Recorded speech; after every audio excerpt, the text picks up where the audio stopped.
سورہ فاطر رکوع نمبر 4 آیت نمبر 37۔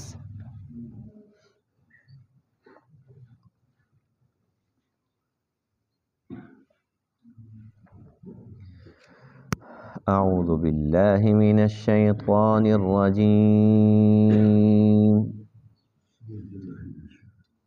بسم اللہ الرحمن الرحیم۔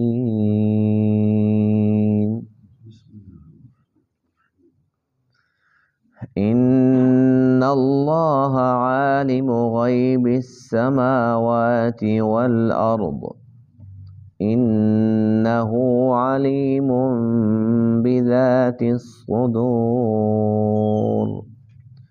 هو الذی جعلکم خلائف فی الارض فمن کفر فعلیہ کفرہ ولا يزيد الكافرين كفرهم عند ربهم إلا مقتا ولا يزيد الكافرين كفرهم إلا خسارا۔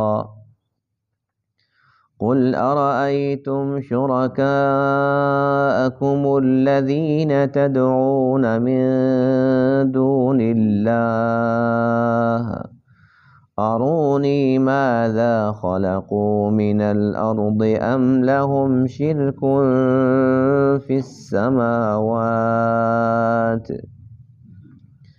أم آتيناهم كتابا فهم على بينة منه بل إن يعد الظالمون بعضهم بعضا إلا غرورا۔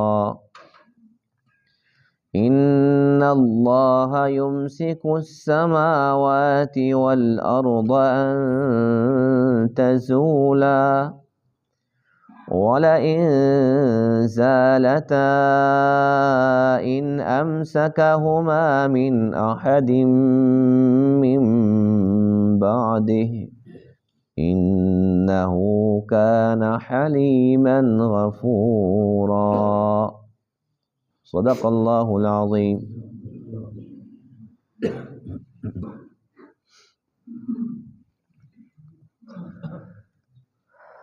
آج کے درس میں آیت کریمہ میں اللہ تعالیٰ کی قدرت کاملہ کا تذکرہ ہے، جس میں انسان کو غور و فکر کی دعوت دی گئی کہ اللہ تعالیٰ کتنی قدرت والا رب ہے، جو آسمانوں میں زمین میں ہر ایک چیز کو چھوٹی ہے بڑی ہے اور ہماری نظروں میں ہے یا غائب ہے، اللہ کے لیے کچھ بھی غائب نہیں ہے، ہر ایک چیز کو جانتا ہے، یہاں تک کہ دلوں کے رازوں کو بھی جانتا ہے کہ دل کے اندر کیا چل رہا ہے۔ پھر اللہ فرماتے ہیں کہ یہ تو میری قدرت ہے، جنہیں تم اللہ کو چھوڑ کر کچھ سمجھتے ہو۔ یہ مشرکین کو توحید کی طرف دعوت دی جا رہی ہے۔ اللہ فرماتے ہیں کہ یہ جو مشرک ٹولہ ہے، یہ مجھے چھوڑ کر جن کو کچھ سمجھتا ہے، میرے برابر سمجھتا ہے، اور یہ سمجھتے ہیں کہ ان کے پاس بھی بڑے اختیارات ہیں اور یہ بھی ہماری حاجات کو پورا کر سکتے ہیں، ہماری مرادیں ہمیں دے سکتے ہیں۔ تو اللہ فرماتے ہیں کہ ان سے یہ پوچھئے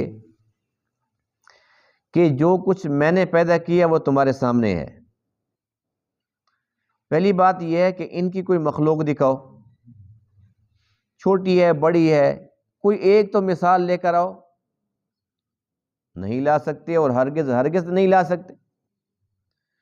پھر اللہ فرماتے ہیں کہ انہوں نے کچھ بھی پیدا نہیں کیا، یعنی کہ خالق نہیں ہے، تو خالق تو صرف اللہ ہے۔ مشرک خود اس بات کو مانتے ہیں کہ ہاں ہر چیز کا خالق تو اللہ ہے۔ پھر اگلی بات اللہ فرماتے ہیں کہ اچھا یہ بتائیے کہ اللہ کی جو مخلوق ہے، جیسے آسمان، زمین، تو جو ان کے شرکاء ہیں، خالق تو نہیں بن سکتے، کیا اللہ کی ان چیزوں کے اندر حصہ دار ہیں، شراکت دار ہیں، ان کا کوئی حصہ ہے؟ حصہ بھی نہیں ہے۔ تو اللہ نے تو سب کچھ پیدا بھی کیا اور سب کچھ اللہ ہی کا ہے۔ اللہ فرماتے ہیں کہ انہوں نے کچھ بھی پیدا نہیں کیا، اور پھر جو میں نے پیدا کیا اس کے اندر ان کا کچھ حصہ بھی نہیں ہے۔ پھر اس کے بعد اللہ فرماتے ہیں کہ اچھا، کیا میں نے انہیں کوئی کتاب دی کہ اس کتاب کے اندر یہ لکھا ہوا ہے کہ چلو ٹھیک ہے، خالق بھی اللہ ہے اور مالک بھی اللہ ہے، ان کی شراکت نہیں ہے، سب کچھ اللہ کا ہے، لیکن اس کے باوجود بھی یہ لوگ سمجھتے ہیں کہ اللہ کے علاوہ جو دوسرے ہیں یہ ہماری حاجات پوری کر سکتے ہیں، یہ نفع نقصان بھی دے سکتے ہیں، بیٹے بھی دے سکتے ہیں۔ تو ان سے یہ پوچھئے کہ کیا میں نے انہیں کوئی کتاب دی جس میں یہ لکھا ہوا ہے؟ تو جواب پھر نفی میں ہے، ایسی کوئی کتاب بھی نہیں ہے۔ پھر اللہ فرماتے ہیں کہ جو مشرک ایک دوسرے کو ورغلاتے ہیں، یعنی ایک مشرک آ کے نا کہانی گھڑتا ہے، جی میں نے یوں کیا تو یوں ہو گیا، فلانے کے پاس گیا تو میری یوں مراد پوری ہو گئی، میں تو بڑی ٹھوکریں کھا رہا تھا، بڑا تھکا ہوا تھا، مایوس تھا ہر طرف سے۔ اللہ فرماتے ہیں کہ یہ ایک دوسرے کو دھوکہ دے رہے ہوتے ہیں۔ پھر اللہ فرماتے ہیں کہ اچھا ایک اور بات ان سے پوچھئے کہ آسمان اور زمین جو کہ اللہ کے مخلوق ہیں، ان کو اپنی جگہ پر کس نے تھام رکھا ہے؟ یعنی کہ یہ خالق بھی نہیں ہے، یہ بات بھی ختم ہو گئی، یہ مالک بھی نہیں ہے، یہ بات بھی ختم ہو گئی۔ اس کے بعد ان کرتوتوں پر، کالے کرتوتوں پر، شرکیہ ان کے عقائد پر کوئی کتاب بھی نہیں ہے، یہ بات بھی ختم ہو گئی۔ اب آخری بات یہ ہے کہ اللہ نے آسمانوں کو پیدا کیا، کیا انہوں نے اس کو تھام رکھا ہے؟ کیا اللہ نے زمین کو پیدا کیا، زمین کو حرکت کرنے سے انہوں نے روک رکھا ہے؟ اللہ فرماتے ہیں کہ ایسا بھی نہیں ہے۔ تو جب ان کے پلے کچھ ہے ہی نہیں، پھر کہاں بھٹکے جا رہے ہو؟ جب سب کچھ اللہ ہی کے قبضے قدرت میں ہے تو قادر تو وہ ہے، ہر ایک چیز پر اسی کی قدرت چل رہی ہے، تو پھر مان لو نا کہ وہ وحدہ لا شریک ہے، مان لو کہ بندگی کے لائق وہی ہے، اور اسی کے سامنے ہی انسان کو جھکنا چاہیے، اس لیے کہ خالق بھی وہی، مالک بھی وہی، اور قادر مطلق بھی وہی۔ ان اللہ عالم غیب السماوات والارض، بے شک اللہ تعالیٰ جاننے والا ہے آسمان و زمین کے غیب کا۔ انہ علیم بذات الصدور، بے شک وہ جاننے والا ہے سینوں کے رازوں کو۔ هو الذی جعلکم، اللہ وہ ذات ہے جس نے بنایا تمہیں خلائف فی الارض، زمین میں خلیفہ بنائے۔ فمن کفر فعلیہ کفرہ، پس جس نے کفر کیا اس کے کفر کا وبال اسی پہ پڑے گا۔ ولا یزید الکافرین کفرہم، اور نہیں بڑھائے گا کافروں کو ان کا کفر، عند ربہم، ان کے رب کے ہاں، الا مقتا، مگر ناراضگی میں۔ ان کے کفر سے جب اللہ کے پاس جائیں گے تو ناراضگی بڑھی ہوئی ہوگی اور کچھ بھی نہیں ہوگا۔ ولا یزید الکافرین کفرہم، اور نہیں بڑھائے گا کافروں کو ان کا کفر، الا خسارہ، مگر خسارے میں، خسارہ ہے، اللہ کے ناراضگی ہے۔ قل، آپ فرما دیجئے، یہ ساری باتیں اللہ تعالیٰ نے اپنی قدرت کی ارشاد فرمائی، اس کے بعد پھر ان کو دعوت دی، غور و فکر کی، اپنے نبی کو خطاب ارشاد فرمایا، آپ فرما دیجئے، ارأیتم، تمہارا کیا خیال ہے، شرکاءکم الذین، ان تمہارے شرکاء کے متعلق، تدعون من دون اللہ، جنہیں تم پکارتے ہو اللہ کو چھوڑ کر، ارونی، مجھے دکھاؤ۔ یہ کون فرماتا ہے؟ اللہ خود فرماتا ہے، ارونی، مجھے دکھاؤ، ماذا خلقوا من الارض، کہ کیا چیز پیدا کی انہوں نے زمین سے؟ کچھ پیدا کیا نہیں ہے۔ ام لہم شرک فی السماوات، کیا ان کی شراکت ہے آسمانوں میں؟ نہیں، ہرگز نہیں۔ ام آتیناہم کتابا، کیا ہم نے انہیں کوئی کتاب دی ہے؟ فہم علی بینۃ منہ، کہ پس وہ اس کتاب کی وجہ سے کسی مضبوط دلیل پر ہیں؟ ایسی بات بھی نہیں ہے، کسی کتاب کے اندر یہ نہیں لکھا ہوا، آسمانی کتابوں کے اندر تو توحید کے درس ہے۔ بل ان یعد الظالمون، بلکہ جو ظالم لوگ ہیں، بعضهم بعضا الا غرورا، یہ ایک دوسرے کو جو بلاتے ہیں تو وہ دھوکے پر بلاتے ہیں، فریب کرتے ہیں. ان کی جو دعوت ہے ایک دوسرے کے ساتھ وہ فریب کی ہے، دھوکے کی ہے، اور کچھ بھی نہیں. ان اللہ یمسک السماوات، بے شک اللہ تعالیٰ نے تھام رکھا ہے آسمانوں کو، والارض، اور زمین کو، ان تزولا، اس بات سے کہ وہ ٹل جائیں، یعنی اپنی جگہ پر کھڑے ہوئے ہیں. وَلَئِن زَالَتَا، اور اگر یہ ٹل جائیں، یعنی کہ زمین حرکت کرنے پہ آ جائے، آسمان اپنی جگہ پر، وہ اپنی جگہ پر برقرار نہ رہے، ان امسکہما من احد من بعدہ، تو کون ہے جو اللہ کے بعد ان دونوں کو روک کر دکھائے. انہ کان حلیما، بے شک وہ حلیم ہے، حوصلے والا ہے، غفورا، بہت زیادہ مغفرت فرمانے والا ہے.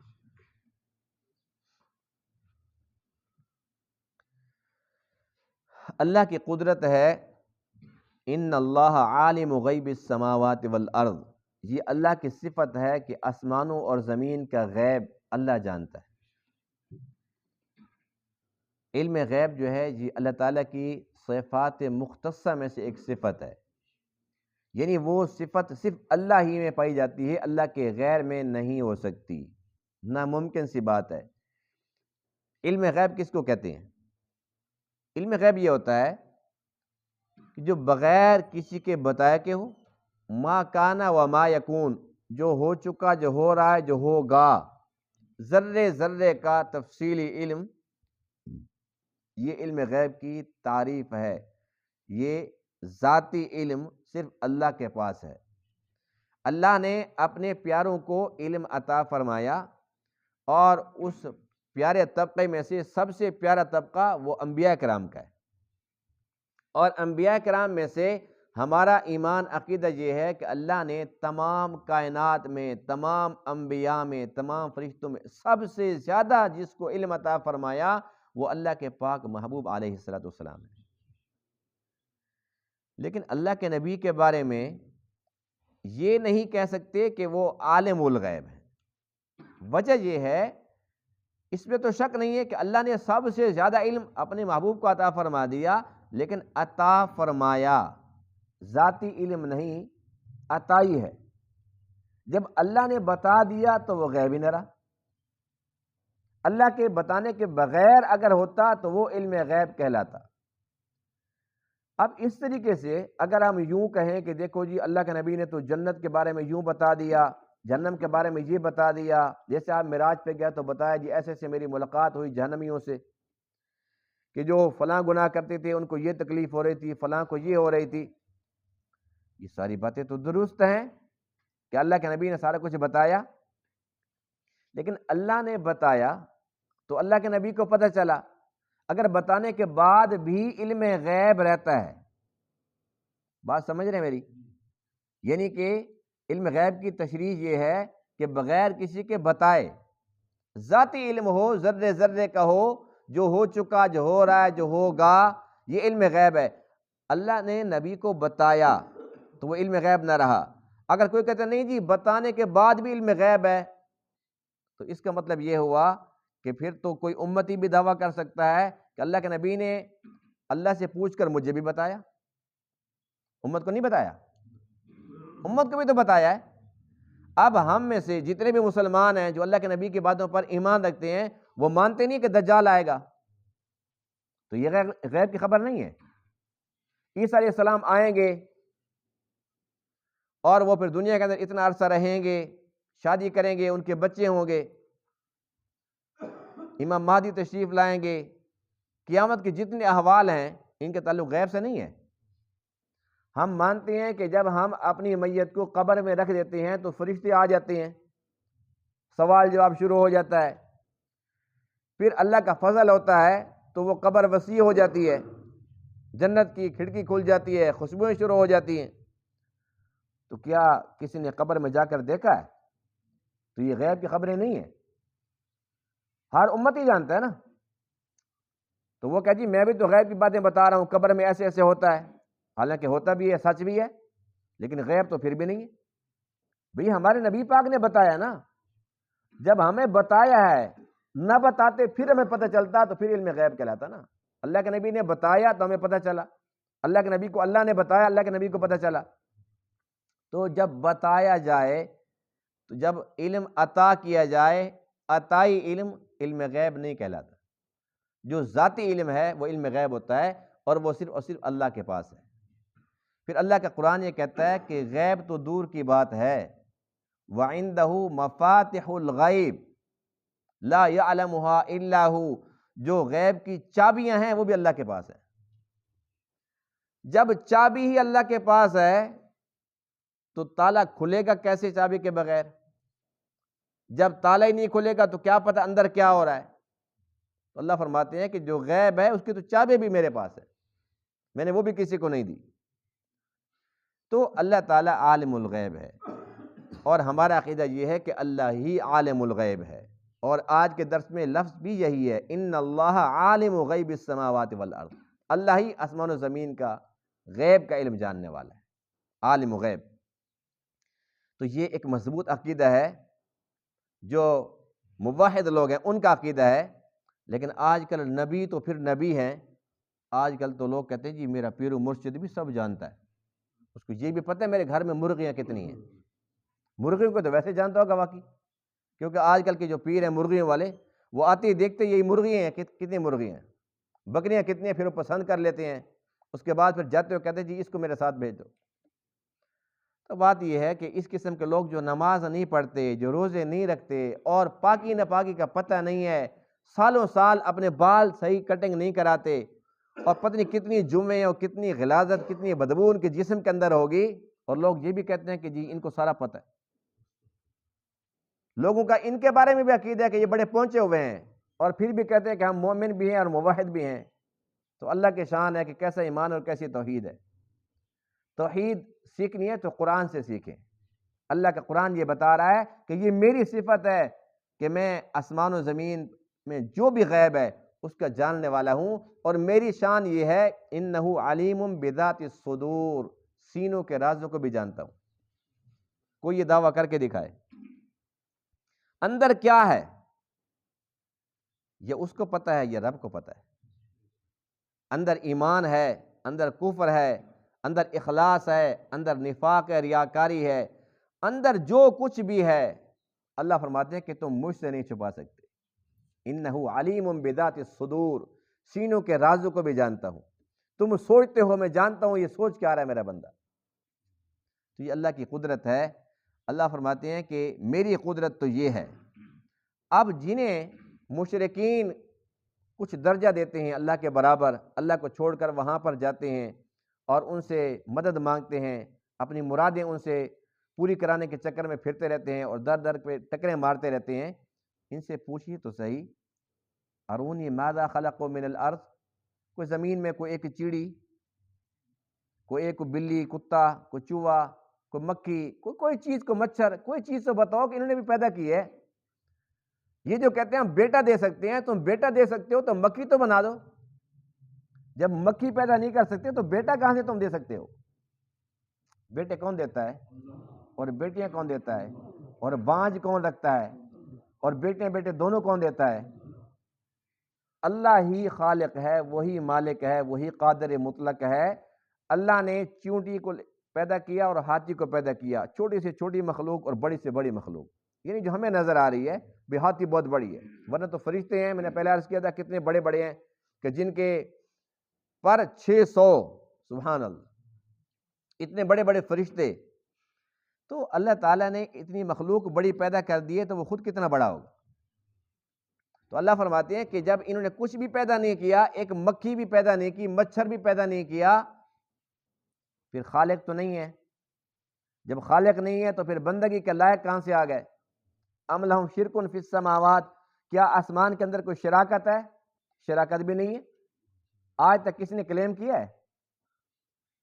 کوئی پیر و مرشد آیا ہو بھی آسمان صرف اللہ کا نہیں ہے، اس کے چوتھا حصہ میرا بھی ہے، کوئی بندہ مان لے گا؟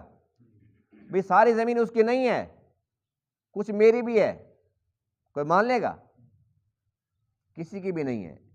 اور اللہ فرماتے ہیں کہ جب کوئی بھی نہیں تھا تب بھی سارا کچھ میرا تھا، اور جب کوئی بھی نہیں ہوگا پھر بھی سارا کچھ میرا ہوگا۔ قرآن کہتا ہے وَلِلَّهِ مِيرَاثُ السَّمَاوَاتِ وَالْأَرْضِ، آسمانوں کی اور زمین کی میراث بھی میری ہے۔ جیسے باپ مرتا ہے تو پھر بیٹا وارث بنتا ہے نا، پھر اس کے بعد وہ مرتا ہے، اس کی اولاد اس کی وارث بنتی ہے، ایک سلسلہ ہے۔ تو اللہ فرماتے ہیں کہ یہ تو میں نے تمہیں عارضی طور پر زمینیں، جائیدادیں، دکانیں، مکان تمہیں عارضی طور پر دیے ہیں، ورنہ پھر جب تم سارے مر جاؤ گے پھر یہ کس کے پاس جائے گا؟ پھر اللہ کے پاس جائے گا۔ هو الاول والآخر والظاہر والباطن، پہلے بھی اللہ، بعد میں بھی اللہ، ظاہر میں بھی اللہ، باطن میں بھی اللہ، تو جا کہاں رہے ہو؟ اللہ فرماتے ہیں میں نے ایسے کوئی کتاب نہیں اتاری آسمان سے، کوئی صحیفہ نہیں اتارا جس میں شرک کا درس ہو، جس میں شرک کی اجازت ہو۔ میں نے تو قرآن میں یہ تمہیں سمجھایا ان الشرک لظلم عظیم، یہ ظلم عظیم ہے، بہت بڑا گناہ ہے، بہت بڑی جہالت کی بات ہے، اور پھر بھی انسان شرک کرے، کیوں؟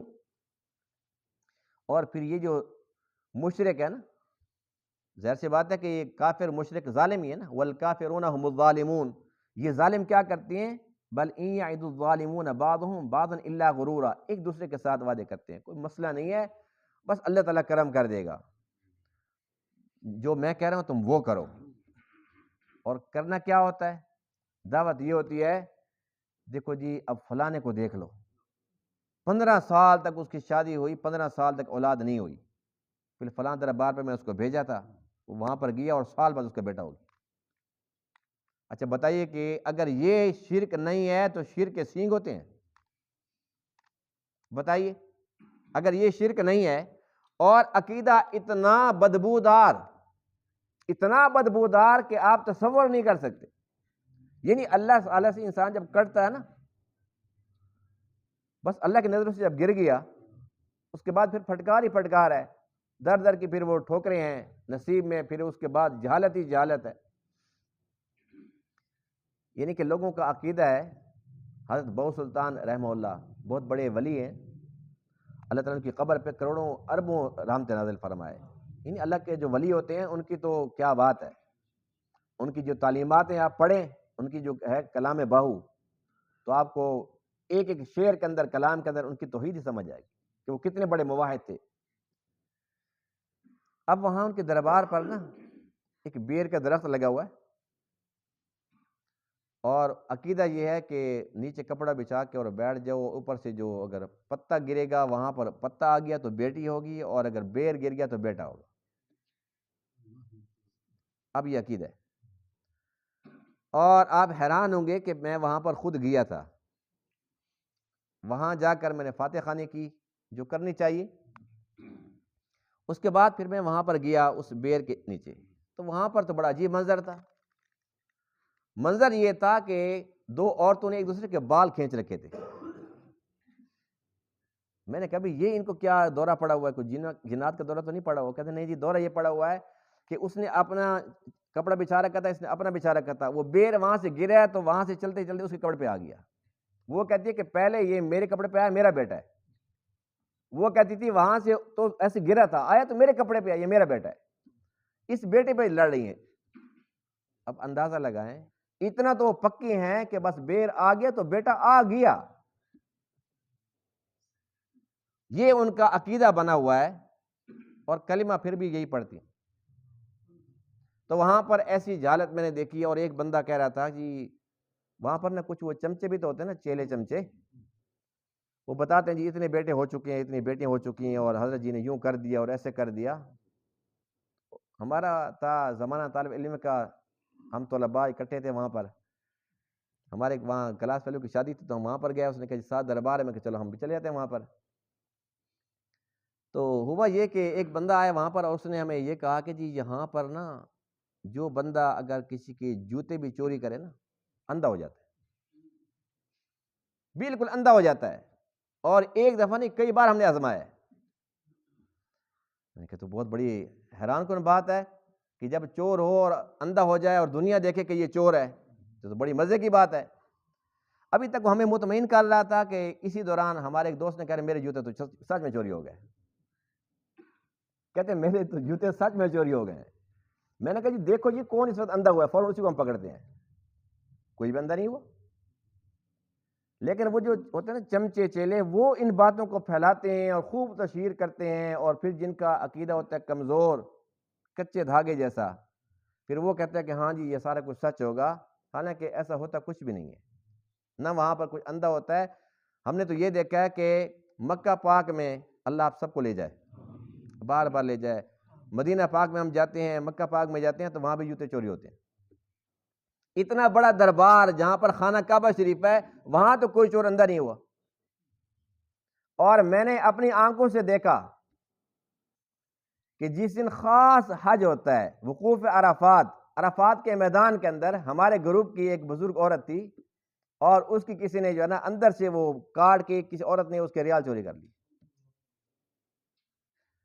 وہ اور لیکن اندھا وہاں کوئی بھی نہیں ہوا. عرفات میں کسی کو اللہ نے اندھا نہیں کیا، خانہ کعبہ میں کسی کو اندھا نہیں کیا، مدینہ پاک میں کسی کو اندھا نہیں کیا چور کو، لیکن حق باؤ کے دربار میں بندہ اندھا ہو جاتا ہے. نا حیرت کی بات. اللہ کا قرآن یہ کہتا ہے کہ اللہ تعالیٰ کا ایک قانون ہے، ایک قدرت ہے. قدرت تو یہ ہے کہ کوئی بھی انسان چوری کرے، کہیں بھی کرے، اللہ اس کو اندھا کر دے. آنکھیں اس کی مرضی کے خلاف اگر دیکھیں تو فوراً اندھی ہو جائیں، اس کی مرضی کے خلاف اگر کان سنیں تو سننے کی طاقت اللہ تعالیٰ چھین لے ہمیشہ کے لیے. یہ اس کی قدرت ہے، قانون نہیں ہے. قانون یہ ہے کہ اللہ تعالیٰ بڑے سے بڑے کافر کو بھی مہلت دیتا ہے. اللہ فرماتے ہیں کہ میں فی الفور پکڑنے پہ آ جاؤں، فی الفور پکڑ لوں، جو گناہ کرے فوراً پکڑ لوں.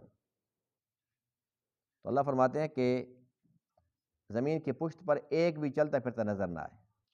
ما ترک علی ظہرہا من دابہ، اس لیے کہ ایک لمحے کے اندر تم خطا کرو گے اور تم جام، دوسرا کرے گا جام. اللہ فرماتے ہیں کہ یہ تو آنن فانن نظام مجھے لپیٹنا پڑے گا. میرے نظام کو چلانا ہے، لپیٹنا نہیں ہے. تو یہ بناوٹی باتیں ہیں، مشرکین نے اس قسم کی باتیں پھیلا رکھی ہوتی ہیں. اللہ کا قرآن کیا کہتے ہیں؟ بل ان یعد الظالمون بعضهم بعضا الا غرورا. یہ دھوکے کی باتیں، فریب کی باتیں ہوتی ہیں، حقیقت کچھ بھی نہیں ہوتی. حقیقت وہ ہے جو ہمیں قرآن نے سمجھائی ہے. اللہ فرماتے ہیں کہ آسمانوں کو، زمین کو میں نے تھام رکھا ہے. اتنی بڑی چھت، اتنا بڑا فرش، والارض فرشناہا فنعم الماہدون، کتنا پیارا فرش ہم نے بچھا دیا ہے. اللہ فرماتے ہیں اگر ہم اس کو نہ کنٹرول کریں تو یہ ایسی حرکت کرے کہ تم چل بھی نہیں سکتے. تھوڑا سا زلزلہ آ جائے تو کیا حالت ہوتی ہے، اور وہ تھوڑا سا ہوتا ہے، چند سیکنڈ کا ہوتا ہے.